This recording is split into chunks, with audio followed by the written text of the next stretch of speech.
समक्ष में हम लोग बोल सकते हैं। हमारे सामने दीदी का दर्शन, धर्म अपना अपना उच्च तक सबका होता है। ताई ममता दीदी को नाम में हम लोग देश को आगे बढ़ाएंगे।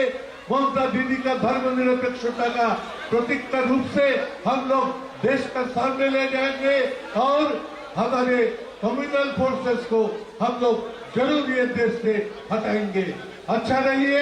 और ममता बनर्जी को मैं माइक्रोफोन देता हूँ, उन्होंने आप लोगों को सामने बताएंगे। আমি তো খুলতে বলছি, এই কাপড়টা খুলে দিই আর ওটাও সরিয়ে দিই। আমি আমার ছবি যদি সরিয়ে দিতে পারি, কারো তো আপত্তি নেই।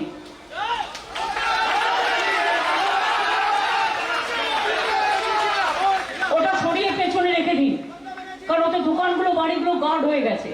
তা মিটিংটা কাদের জন্য?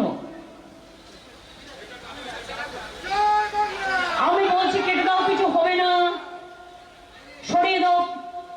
এখান দিয়ে বের করা যাবে না, এখানে শুয়ে দাও। একটা কাজ করো, এটাকে শুয়ে দাও, এখানে সবচেয়ে ভালো বুদ্ধি ব্যাপার হবে। হ্যাঁ, এখানে শুয়ে দাও, জায়গা আছে। আর ইন দ্য মিন টাইম ওই কাপড়গুলো ওগুলো আপনারা খুলুন। যারা সামনাসামনি আছেন ওটা খোলার চেষ্টা করুন। ওটা সেলাই করা আছে, জাস্ট একটা সুতো পেয়ে গেলে একটা সুতো টেনে দিলেই অন্যটা খুলে যাবে, শুধু ওই দিকেরটা। হ্যাঁ,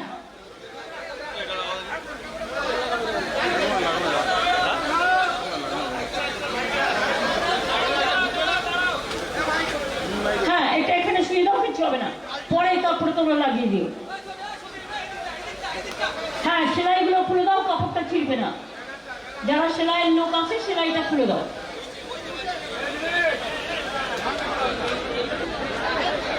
ওদের পেট মোড়া আছে, সেলাইটা খুলে দিচ্ছে, ফটাফট হয়ে যাবে।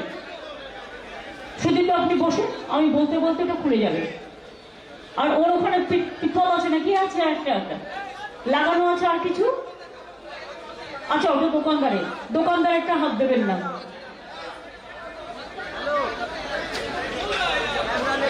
আমি বলতে শুরু করি? আপনি কি আমায় বলতে বলেছেন?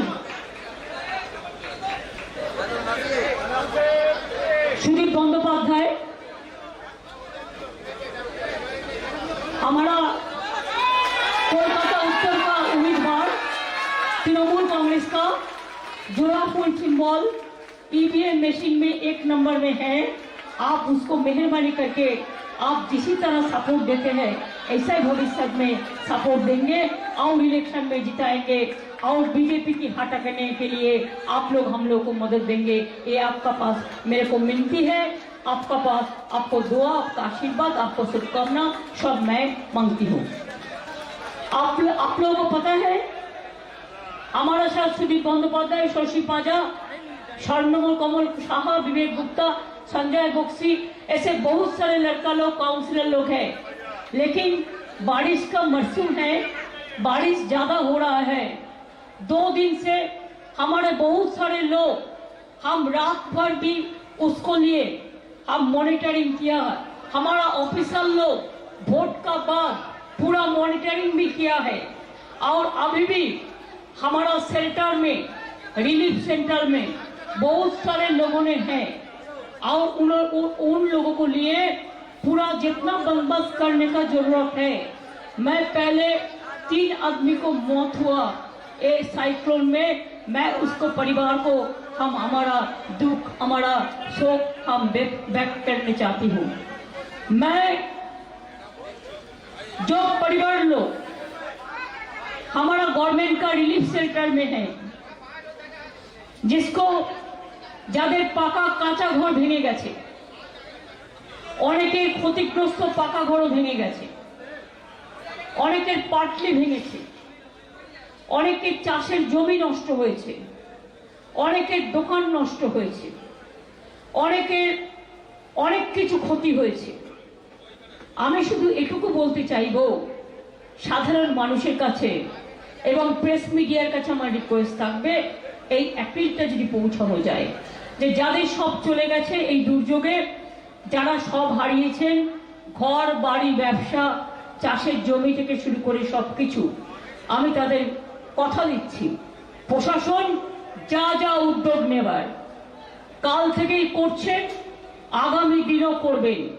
আর আমি একটু স্বাভাবিক হলে আমি নিজে এরিয়াল সার্ভে করব এবং কাঁচা বাড়ি যাদের বাড়ি ঘর ভেঙেছে, যাদের ফসল নষ্ট হয়েছে, যাদের ক্ষতি হয়েছে, তাদের সরকারের তরফ থেকে প্রশাসন যেভাবে রিলিফ দিচ্ছে, আমিও আপনাদের কথা দিচ্ছি, আপনারা পুরো সহযোগিতা করব আপনাদের চিন্তা করবার কারণ নেই।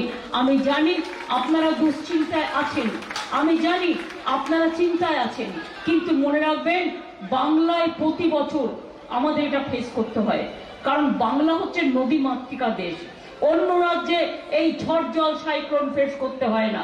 যত সাইক্লোন সব আমাদের বে অফ বেঙ্গল আছে বলে বে অফ বেঙ্গলের ওপর দিয়ে ঘূর্ণি আসে, কখনো উড়িষ্যা, কখনো বাংলা, কখনো বাংলাদেশ, এবং এটা আমাদের ফেস করতে হয়। তাই প্রতি বছর কখনো বুলবুল, কখনো আমফান, কখনো ফণি, কখনো সুনামি চলছে তো চলছেই। এখনো কোত্থেকে একটা চলে এসছে। একদিকে ইলেকশন চলছে, ইলেকশনের মিটিংও লোকে প্রচার করতে পারছে না, অন্যদিকে মানুষের দুর্যোগ চলছে। এই দুর্যোগের মধ্যেও আমরা কেন নির্বাচনী মিটিং চালাতে বাধ্য হচ্ছি, তার কারণ আমি এতক্ষণ পর্যন্ত কাল বিকেল থেকে আমি রিলিফ সেন্টার কেমন চলছে, সারা জেলায় কে কোথায় আছে, কেমন আছে, প্রশাসন কতটা উদ্যোগ নিয়েছে, আজকালও পরশুও চলবে যতক্ষণ না কমপ্লিটলি শেষ হচ্ছে, সেইটা খোঁজ খবর রাখার জন্য আমি কালকে সন্ধ্যে 6টা থেকে আজকে বিকেল 5টা পর্যন্ত ওই কাজটাই করছিলাম। আর ডিজাস্টার ম্যানেজমেন্টের আমাদের যে 24x7 যে মনিটরিং টিম আছে, সেই মনিটরিং টিমের সাথে কোঅর্ডিনেশন করে কাজ করছিলাম। আমি সেটা করে তবে বেরিয়েছি, না বেরোলে উপায় নেই, কারণ হাতে তো আর 2-3টে দিন আছে, 2 মাস ধরে করছি।